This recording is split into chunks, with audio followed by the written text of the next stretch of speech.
Baiklah, halo semuanya. Perkenalkan saya Ratih dengan NIM 1815040106. Saya merupakan salah satu mahasiswi dari jurusan Psikologi Islam di Universitas Islam Negeri Imam Bonjol Padang. Pada video atau kesempatan kali ini, saya akan mencoba menjelaskan dan mempresentasikan kepada semuanya mengenai 3 materi pokok, yaitu tes Wechsler, PM, dan IST. Baik, kita mulai dengan tes Wechsler. Kita mulai pada tes Wechsler. Tes Wechsler ini pertama kali diperkenalkan oleh David Wechsler, yaitu pada tahun 1939.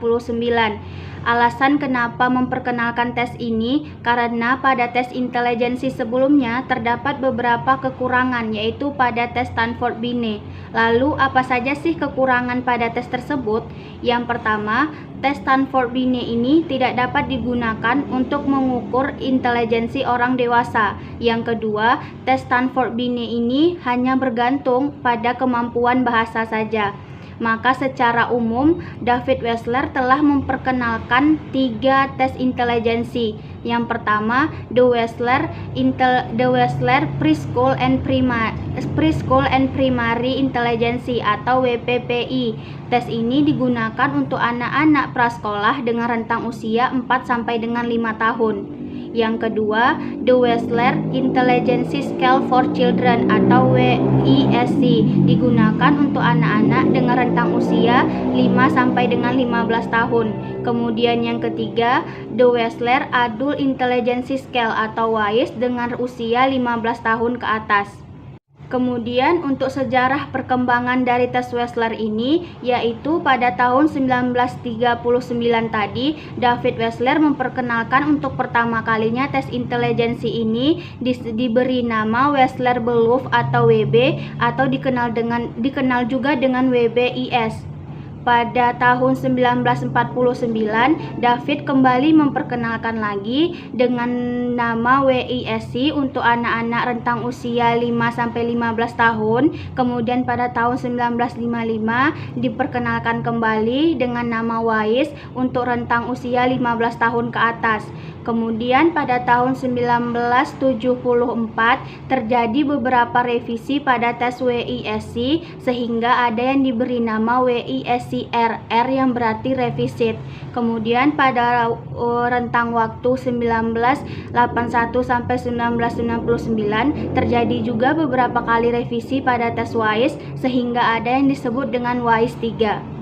Tes Wechsler ini terdiri dari 2 skala tes, yang pertama skala verbal, yang kedua skala performance. Untuk skala verbal ini terdiri dari 6 subtes. Apa saja subtesnya? Yang pertama itu information, yang kedua comprehension, yang ketiga arithmetic, yang keempat similarity, yang kelima vocabulary, yang keenam digit span. Kemudian untuk skala performance ini terdiri dari 5 subtes, yaitu yang pertama picture completion, yang kedua picture arrangement, yang ketiga block design, yang keempat object assembly, yang kelima yaitu mengenai simbol. Baiklah, untuk materi selanjutnya atau materi yang kedua akan membahas mengenai tes PM.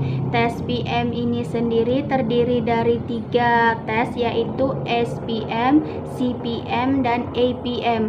Untuk pertama ini akan membahas mengenai tes SPM. SPM atau merupakan singkatan dari Standard Progressive Matrix, pertama kali diperkenalkan oleh John C. Raven tahun 1938, yang mana tes ini digunakan bagi angkatan bersenjata Inggris pada Perang Dunia Kedua. Tes SPM ini termasuk jenis tes nonverbal karena tidak berisikan angka, tidak berisikan tulisan atau bacaan, melainkan dalam bentuk gambar-gambar saja penyajiannya. Sehingga tes ini terhindar dari faktor budaya atau meminimalisirkan pengaruh budaya, sehingga peserta tes atau testi dari budaya manapun tidak terjadi bias atau tidak dipengaruhi oleh budaya tersebut.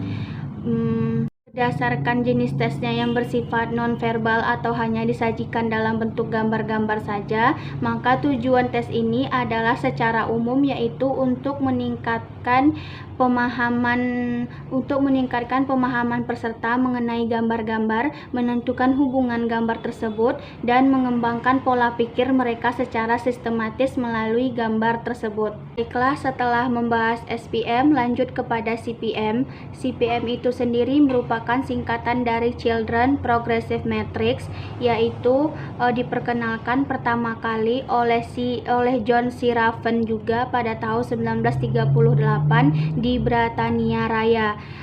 Tes CPM ini untuk mengukur kemampuan kecerdasan atau intelijensi secara umum pada anak-anak dengan rentang usia 5-11 tahun, baik normal maupun abnormal. Dalam pengerjaannya tidak diberikan batasan waktu. Perbedaan CPM, SPM, dan APM ini, CPM ini dalam bentuk penyajiannya sama, yaitu dalam bentuk gambar atau nonverbal, tetapi diberikan lebih berwarna daripada CPM, SPM maupun APM agar menarik perhatian anak-anak untuk mengerjakannya.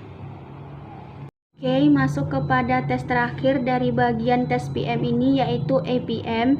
APM itu sendiri merupakan singkatan dari Advanced Progressive Matrix, yaitu sama dengan tes SPM maupun CPM sebelumnya. Diperkenalkan pertama kali pada tahun 1938 oleh John C. Raven. Tes ini juga jenisnya adalah nonverbal, berisikan gambar-gambar, tidak ada tulisan ataupun bacaan untuk meminimalisir adanya pengaruh budaya. Namun pada tes ini terdapat beberapa level intelektual atau tingkatan intelektual, yaitu yang pertama ada grade 1, kapasitas intelektualnya superior, grade 2, kapasitas intelektualnya di atas rata-rata, grade 3, kapasitas intelektualnya rata-rata, grade 4, kapasitas intelektualnya di bawah rata-rata, dan grade 5, kapasitas intelektualnya terhambat. Tujuan subjek. Baiklah, masuk ke materi yang ketiga, yaitu pada bagian tes IST. Salah satu tes psikologi yang digunakan untuk mengukur kecerdasan atau intelijensi seseorang adalah intelijensi struktur tes atau disebut juga dengan IST. IST ini pertama kali diperkenalkan oleh Robert Amthor pada tahun 1953 di Jerman. Amthor sendiri mendefinisikan intelijensi sebagai suatu struktur keseluruhan kemampuan dari jasmani dan rohani yang akan tampak pada hasil tes. Berdasarkan teori intelijensi, IST ini mendefinisikan intelijensi sebagai suatu bentuk dari gestalt yang tiap bagian-bagiannya memiliki hubungan yang sama atau memiliki makna yang sama. Jika dilihat dari secara keseluruhan isi tes, pada bagian-bagian tes ini memiliki saling berhubungan dan memiliki serta mengukur faktor yang sama, disebut dengan general factor atau faktor grup. Tetapi ada juga beberapa bagian yang tidak sama sehingga mengukur faktornya masing-masing dan disebut dengan faktor spesial atau faktor khusus.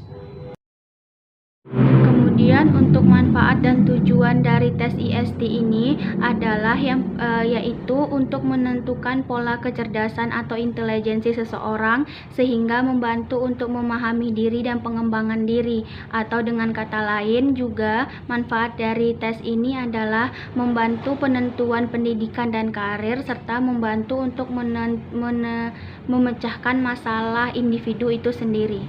Baik, itulah ketiga materi yang dibahas pada video kali ini. Mohon maaf atas segala kesalahan kata baik dalam penyebutan, pelafalan maupun pengucapan selama dalam video ini. Semoga video ini dapat memberikan manfaat bagi kita semua. Terima kasih.